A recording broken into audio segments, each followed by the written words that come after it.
उधर सुल्तानपुर में बीजेपी की उम्मीदवार मेनका गांधी लगातार प्रचार में जुटी हुई हैं। न्यूज 18 से मेनका गांधी ने एक्सक्लूसिव बातचीत की है, देखिए। मैं यहाँ के लोगों को प्यार करती हूँ और प्यार के बदले में मुझे प्यार की उम्मीद है। मैं कोशिश करती हूँ एक माँ की तरह उनकी रक्षा करने, और मैंने यही किया है 5 साल में, तो शायद ये वजह। अन्य दलों के भी प्रत्याशी आ गए हैं, बसपा से भी आ गए हैं, सपा से भी आ गए हैं। लोगों का ये कहना है त्रिकोणीय मुकाबला है, लेकिन आप गांव-गांव में लोकप्रिय हैं, लगातार आप क्षेत्र में बनी रही हैं, तो कैसे मुकाबला देख रही हैं? नहीं, हर मुकाबला त्रिकोणीय होता है, हर मुकाबला। हमको कभी कोई मुकाबला को कम नहीं सोचना चाहिए। वो लोग आए हैं, वो भी लड़ेंगे। लंबा समय आपका राजनीति में हो गया है। अटल जी के समय में आप मंत्री थी, तब के समय में और अब के चुनाव में क्या अंतर महसूस करते हैं आप ग्राउंड लेवल पे? वही मेहनत, मुझे फ़र्क नज़र नहीं आ रहा है। ये ज़रूर है कि अब एक लहर भी है। उन दिनों में अटल जी की लहर थी, अब मोदी जी की लहर है। पहले की अपेक्षा में और अब में लोग मतदाता जागरूक कुछ ज़्यादा नहीं हुए हैं अपने काम को लेकर, अपने हक को लेकर? हाँ, हुआ है और अच्छी बात है। जितना वो मांगेंगे उतना ही हम लोगों को देना पड़ेगा, तो ये अच्छी बात है। मैं तो चाहती हूँ कि हर वोटर जागरूक हो। सुल्तानपुर आपका संसदीय क्षेत्र है, अमेठी और रायबरेली भी पड़ोस में है। अभी तक वहाँ प्रत्याशी नहीं उतारे गए हैं। कैसे देख रहे हैं? वोटरों के मन में एक जिज्ञासा है कि कौन होगा प्रत्याशी, किस तरीके का क्या स्थिति होगी? हमारे मन में भी वही जिज्ञासा है। हमें नहीं मालूम कौन आएगा। वरुण जी एक अच्छे सांसद हैं, लगातार उन्होंने ग्राउंड लेवल पे काम किया है। आपने भी अभी कुछ दिन पहले ही कहा था एक अच्छे सांसद हैं, तो उसको लेकर के आप कैसे देख रहे हैं उनके राजनीतिक भविष्य को? पीलीभीत उनकी कर्मभूमि रही है। उनका राजनीतिक भविष्य बहुत ही उज्जवल है। ये उस पर निर्धारित नहीं है कि वो एमपी है या नहीं है। जो भी पूरे देश में उनको लोग जानते हैं, नौजवान उनको पसंद करते हैं, तो जो भी करेंगे अच्छा ही करेंगे। प्रियंका और राहुल, हालांकि उस पर बात करना ठीक नहीं है, लेकिन लगातार ऊपर बात करना ठीक नहीं है। क्या कभी भविष्य में एक डाइनिंग टेबल पे आप लोगों की इच्छा नहीं होती कि बैठ के कुछ बात की जाए? परिवार के लोग हैं। बेटा, बहुत साल बीत गए हैं। समय नदी की तरह है, कहीं टिकती तो है नहीं। हम लोग आगे जाते हैं, कोई कुछ बन जाता है, कोई कुछ बन जाता है। ये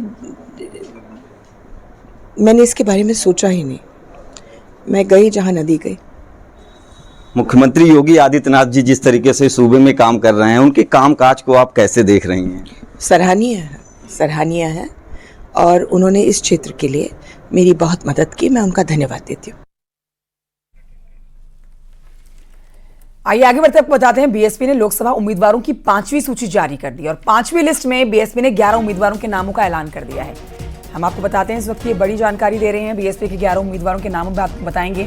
जौनपुर से धनंजय सिंह की पत्नी श्रीकला सिंह को चुनावी मैदान में बीएसपी ने उतारा है।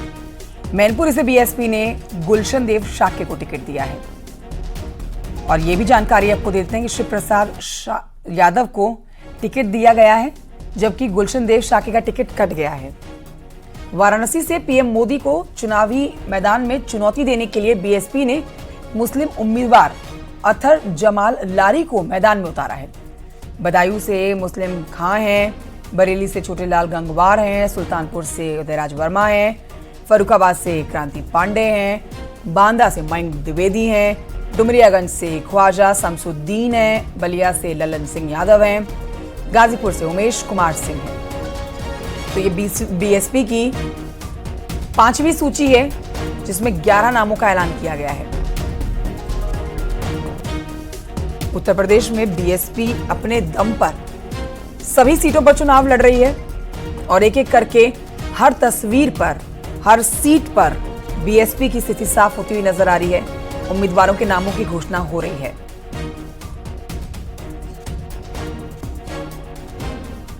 तो बीएसपी की 5वीं लिस्ट आने के बाद 3 सीटों पर मुकाबला बेहद रोमांचक हो गया है। बीएसपी ने मैनपुरी से शाक्य उम्मीदवार का टिकट काटकर यादव उम्मीदवार को टिकट दिया है। मायावती ने गुलशन देव शाक्य का टिकट काट दिया है। डिंपल यादव के खिलाफ अब चुनावी मैदान में शिव प्रसाद यादव होंगे। मैनपुरी में यादव वोटर्स 4 लाख से ज्यादा हैं। ऐसे में मायावती ने डिंपल की मुश्किलें और ज्यादा बढ़ा दी हैं।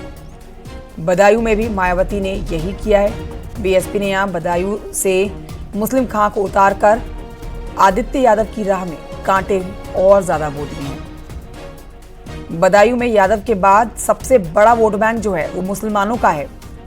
मायावती ने जौनपुर में भी ऐसा ही किया है। धनंजय सिंह की पत्नी श्रीकला सिंह को चुनावी मैदान में उतारा है, जिससे अब मुकाबला हो गया है त्रिकोणीय।